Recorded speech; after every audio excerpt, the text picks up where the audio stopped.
Yo, what's up guys? Tyrone Bray here, founder of Titan Health and Performance, and welcome to this week's quick tip.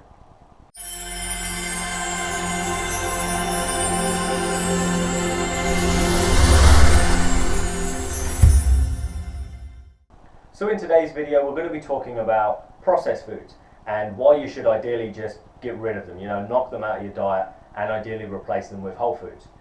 So you see, the main thing with processed foods is the fact that they tend to be very low in nutrition and very high in calories relative to this nutrition content.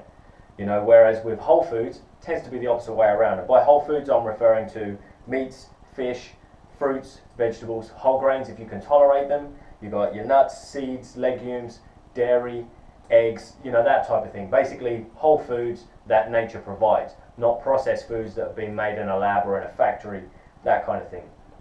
And obviously with a real whole food, they tend to be high in nutrition relative to their calorie content.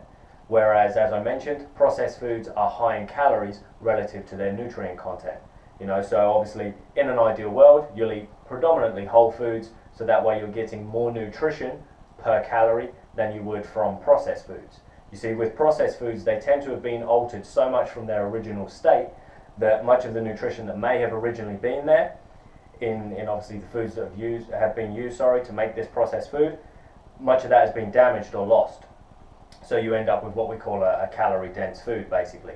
And the problem is, the more of these calorie dense foods you eat to the exclusion of nutrient dense foods, the more your body has to obviously keep tapping into its own stores, its own nutritional stores, in order to supply the nutrition that's missing in the food that you're eating, or the food that you're eating, because obviously it's processed, it's crap, and as I say, lots of calories, very little nutrition in there.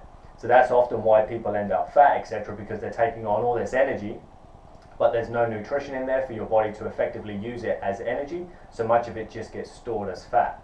And as I say, the more you keep doing this, the more you have to tap into your body's own resources in order to supply the nutrition, and eventually the more tired and ill you're going to become from eating this shit food.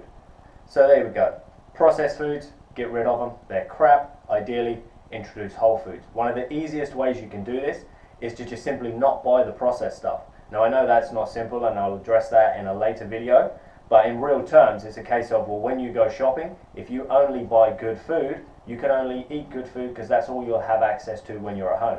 You won't be getting caught short and having to go to the cupboard for the crap, because even if you do go to the cupboard, hopefully you'll only have the healthy whole foods in there. So that's all you're going to be able to eat, unless you make the effort to go all the way back out to the store and buy some of your processed shit.